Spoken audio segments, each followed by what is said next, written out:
Hello, everyone. I hate to interrupt your conversations, but we're going to get started with our last discussion. And this is super exciting. Hopefully, you're energized with some food in your bellies. And we're last but certainly not least. So my name is Xochitl Arlene Smola. I'm a second-year PhD student in the developmental psychology program here at UCLA. And I'm thrilled to be moderating this discussion. We have Joyce Pei joining us. Joyce is the principal at the Chicago Academy Elementary School in the Chicago Public School District. And prior to becoming a principal, she worked as a 9th grade English teacher and instructional coach of teachers from pre-K all the way to 12th grade. And currently, Chicago Academy Elementary is focused on improving the experience of middle school students through liberatory design. So welcome. And then unfortunately, Joanna Williams could not join us today, but fortunately, we have Nancy Deutsch joining us. And Nancy is the director of the Youth Next. It's a UVA center to promote effective youth development at the School of Education and Human Development. And she's also a professor of research, statistics, and evaluation and applied developmental science. So it's wonderful to have you here both. So the question for our particular session is, how can we enhance belonging to support exploration? And so I'd love to start off with you, Nancy. Can you tell us, based on your experience, some examples of how this might look? Yeah, so thank you. I'm going to do my best to channel Joanna. And I will say from the start, so Joanna and I actually had offices next to each other for years before she left UVA to go to Rutgers, and our daughters are 5 weeks apart.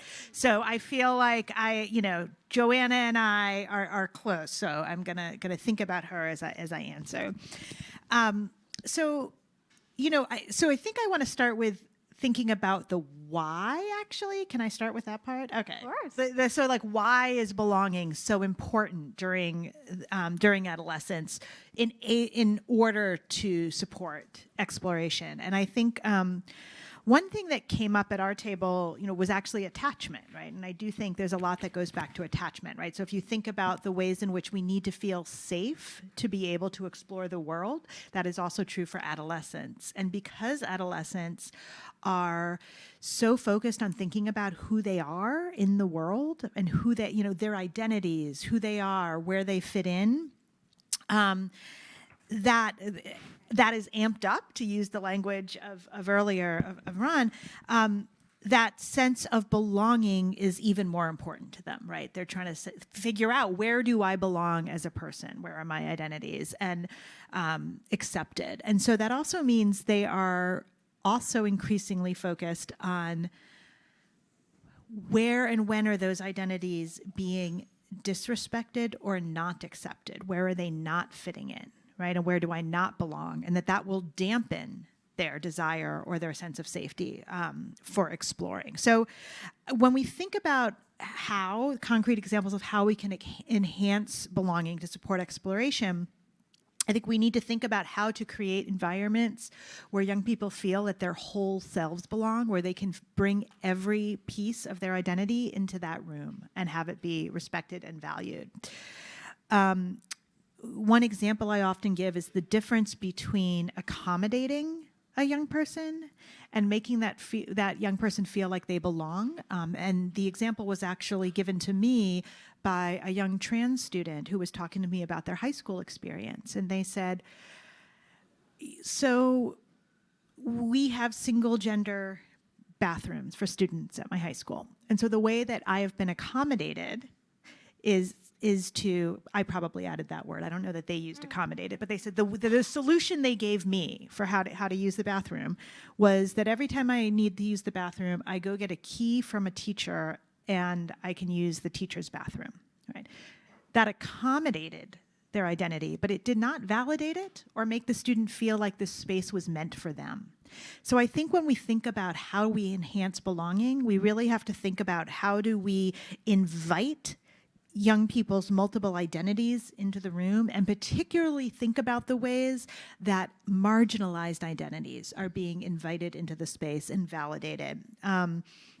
One example that I actually do with college students and undergraduate students, but I'm sorry, undergraduate and graduate students, but undergraduate students are late adolescents, right? Is actually doing it. We do an activity on the first day of class where they list all of their various identities. They do not need to share it with the room, but there is opportunity to share out, and people can share as much or as little as they want. But we reflect on all of our different identities, any way that we define them. And we reflect on which identities are more and less salient in different spaces and why that might be. And we reflect on the different ways that our lives may be different if one of those identities was different, right? And that is sort of a little mini intervention, right? That sort of says you as a whole person should be showing up in this space. And so that's one example of how I think about, and then I can push you to explore your learning in this space. And what I've found that's really interesting is that students, and again, these are older students, so they're late adolescents to adults. But even in that first class, when we model that, students are often sharing things that are very personal and that are not necessarily visible identities. I've had students in the very first class share about struggling with mental health, right? And other things where their peers would not necessarily know that was part of their identity. And it sets a space where it says it is safe for you to explore new identities because we're all in this and validating each other. I really love that. That's great. It reminds me of something that Anna Suleiman, I don't know where, there she is, yes. So I help with the youth council here in the CDA, as part of CDA, and something that she has said that really has stuck with me is that it's okay for youth to feel uncomfortable, but it's not okay for youth to feel unsafe. And so it's really great to think about what you're saying, right? Even just the difference between accommodating, right, and actually making someone feel like they belong. And so creating these spaces where youth can feel, they might feel uncomfortable, right? And it might be pushing some boundaries, learning about other people, but definitely not feeling unsafe. I really like that. Okay, turning to you, Joyce. So at my school, Chicago Academy, we have a pre-K to 8th grade in one building. Actually, we're also co-located with a high school, so we go all the way to 12th grade. And let me tell you, having 12th graders in the same building as 4-year-olds is really fun.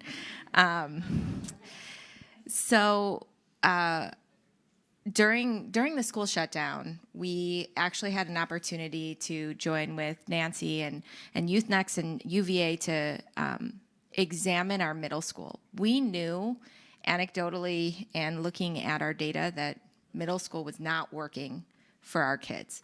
But we didn't really have any time to dig into the why. But when school shut down, a miraculous thing happened. We not only had time to reflect, but we had a mute button on our computers. And so all of those things that we were being reactive to, all of those behaviors that we were seeing that were eternally frustrating for our teachers seemed to be disappearing, but we knew that there was a reason for it. And so we took some time. We capitalized on that opportunity of not having students in the building with us to really ask ourselves, what's going on here? And the biggest impetus for this was 80% of our disciplinary issues at the school were being caused by 8th grade boys. 8th grade boys made up 80% of our disciplinary infractions. And so our team sat down and said, there are 2 ways to explain this. One is that 8th grade boys, there's something inherently wrong with them. And if you've been around 8th grade boys, that's a plausible explanation. But the second thing was there's something inherently wrong with our systems. There is something that we are not doing to meet their needs. And so as we dug into this a little bit more, what we discovered was that deep sense of belonging began to wane. And what we hypothesized was that by 6th, 7th, and 8th grade, that sense of belonging had waned so much that our students were now actively showing us through their behavior that they did not feel like they belonged at the school. They did not feel a sense of connection with us, and they didn't feel like we were serving them. So as we've been doing this work now, we're in our second year, I actually think this is going all the way down to fourth grade, right? Fourth grade, there starts to be this shift.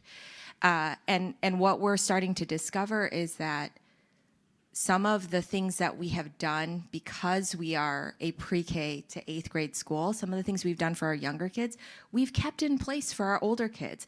And that's problematic because it was centered around adults reinforcing a sense of belonging. And that is not what our adolescents want. They care less about us saying, hey, you belong here, and they care more about their peers saying, hey, we value and appreciate you. And our role as the adult needed to shift to help create a culture where that was possible. And so a couple of just, like, where do you begin, right? Where do you begin when you realize that the system has set up your students to feel this way, negatively connected to the school? You have to start problematizing everything that you have traditionally done. And that's really hard to do because you grew up in this system too. And by and large, for most of our educators, they became educators because the system worked for them. So it's harder to see the deficits when the system works well for you. And so one of the things that we had to start questioning was, what is it that we actually want from our kids? And the answer was simple. We want them to stand up and do what's right, especially with all the social justice reckoning that happened, during that year that we were shut down, when we moved to hybrid learning, the Black Lives Matter movement. All of that hit our kids so hard, and we realized that all of our systems were designed around compliance. And that's not what we wanted for our kids. And I believe it was Kenneth who said, we want a parent, right, for the next 60 years. Yeah, we want to educate our students to become the upstanders and the citizens, the people who are gonna push our society forward. And we weren't embedding those skills. And so we started really simple by just saying, hey, can you fill out a survey? And then what we started doing was showing them that we were actually listening. We had them fill out a survey. What are you interested in giving us feedback on? And then we started sending them invites. Come and talk to us about these things. Oh, you care about recess games? Hey, guess what? I don't really care that much. Come and meet me in a focus group. I want you to tell me what to buy. We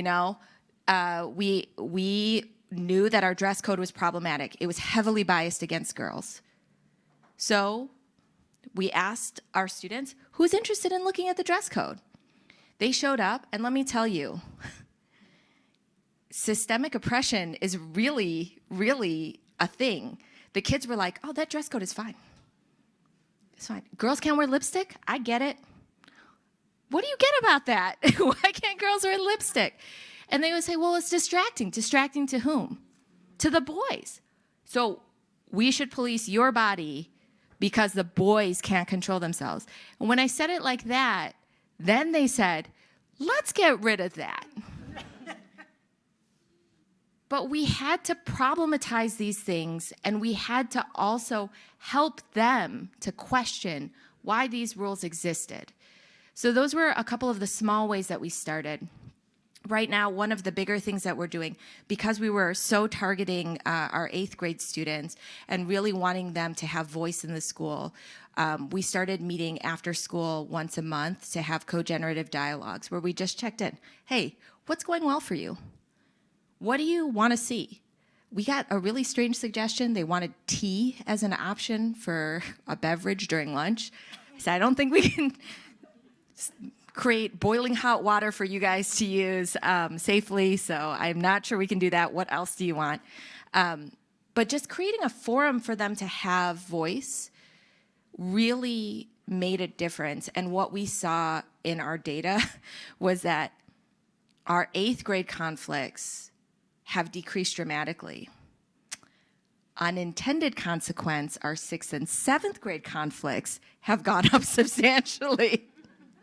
So that led us to ask and question again, like, now we're doing all of this work for our 8th graders, but who's being left out as we start to engage? And so it's kind of this ongoing struggle of really thinking about and soliciting voice from students, but really problematizing the systems that we currently have in place.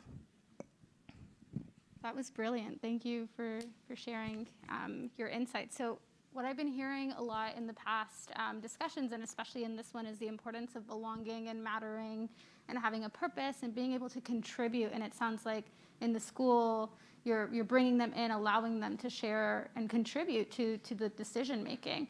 So I'd love to know, Nancy, how do you foster that in Youth Next? Is that something, Youth Voice, how much can they contribute through that? Yeah, great question. So I will say, so we actually have started a Youth Action Lab, which is a youth participatory action research program, where, and this has already been talked about in various ways by different folks, the youth leadership organization, where young people identify an issue that they want to address in their community, in their school, and they learn about research and how to do research, and they conduct the research on the issue. They come up with a solution, what solution or suggestions, however you want to, whether you've posed it as a problem or just an issue, and they present it. And it's sort of, and actually what's interesting is it's, this year we have been working with Lugo McGinnis Academy, which is a school in Charlottesville, Virginia, which is the alternative high school. And it is not, it's not a voluntary alternative high school. So it is the high school, most of the kids there are there for truancy, right? So it's essentially that you are not succeeding by the definitions of the system in the traditional public high school. And there's an amazing teacher at this high school who got some funding and said, I really want to think about youth engagement in the school. A lot of these kids are here for truancy. So how do we, as you say, figure out, well, so school isn't meeting their needs. Let's get them engaged in school. And so she got some funding for this, and our Youth Action Lab has come in, and they actually just took a field trip to the Hip Hop Museum in DC, and the students that you've seen over the course of the year, students where, you never knew, I guess, in the first few weeks of the program, first couple months, who would be there, because you didn't know who was going to be at school that day, because attendance was such an issue. And increasingly, kids were coming, right? And it was like, oh, they're here for this program. And they took on a number of issues. One of them was lunch, actually. School lunch was one of their issues. But so it's been, I think, a really powerful experience. The other thing that I think I would say, just when we think about what works for fostering, bear with me a moment, because this is a negative example, but there is a reason that gangs, white supremacist groups recruit young people. What they are doing is reaching out and giving teenagers a sense of belonging, roles that matter, right? So I'm always like, well, if they can do it, I guarantee you we can, right? We can find positive ways to do this. And also coming from Charlottesville, we have a little bit of experience with this. But so I think about that a lot, about the way in which the success of those organizations rest on kids, young people needing a sense of belonging. And then in particular with the white supremacist movements, it's feeling a threat to parts of their identities, right? And not feeling somehow not feeling a space, for those identities. And so I think that's important to think about, how we can foster that strong sense of belonging. Yeah, that was great. So it sounds, there's a lot of overlap between what you all are saying. It's getting youth involved in the conversation in the decision making. And so, we've started to talk a little bit about the role of diversity and equity and these kinds of things. It's kind of embedded in this question, but I'd really like to know, how how do we know there's differences in belonging, right? Like, and something that you talked about, Joyce, is the distinction between, you know, the boys and the girls, right? Like that's a level of it, right? There's so many other domains. So how do we foster belonging with groups that we know are marginalized? Yeah, I think Nancy touched on this a little bit with just like providing a safe space and a place where students can discuss their identities and really have a place where they feel like they can express themselves. And one of the things that, you know, my student population is mostly students of color. We currently have, you know, students, a very diverse population, but we have a diminishing Polish-speaking EL population, a majority Spanish-speaking EL population, and a newly emerging Arabic-speaking EL population, as well as, you know, just wide diversity across. And that's rare for Chicago. We're really proud of that. That also means that we have to work more to ensure that our students see themselves reflected and that they can see this as an asset. We as teachers, as educators, we see this as a huge opportunity for us to affirm students' identities. But if we don't build that into the day intentionally, if we don't provide opportunities for our students to discuss and to explore their identities, then, you know, it won't happen. It won't happen on its own.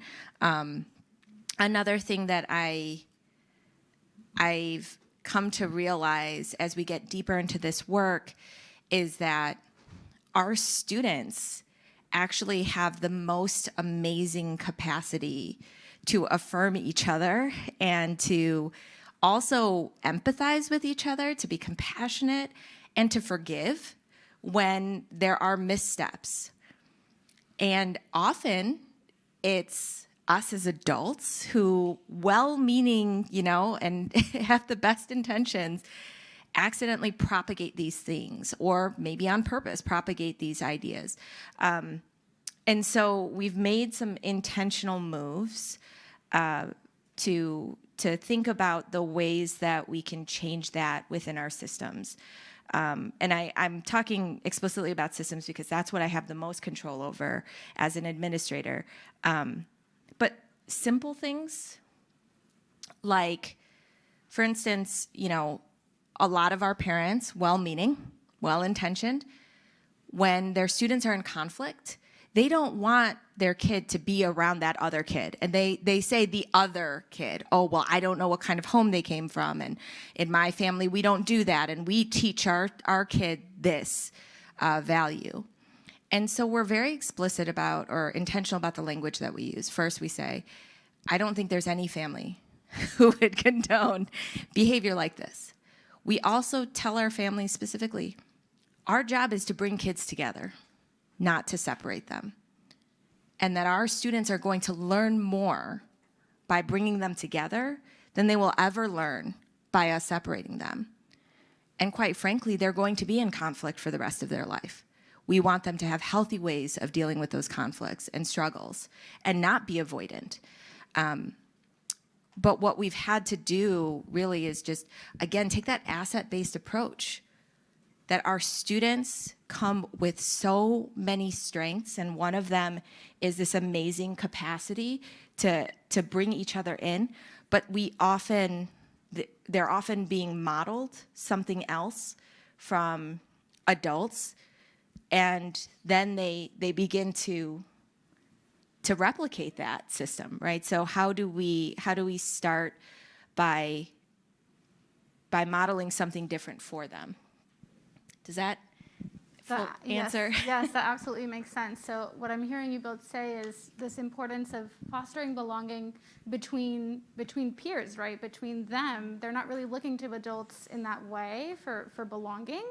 And so I think what I'm hearing you all say is in terms of adults, right? How can we help with the belonging? And it sounds like it's mostly get out of the way. Get out of the way, right? I'd love to hear if you have any additional thoughts about this. Yeah, so I'll say yes and, right? So I'm going to practice some good improv skills.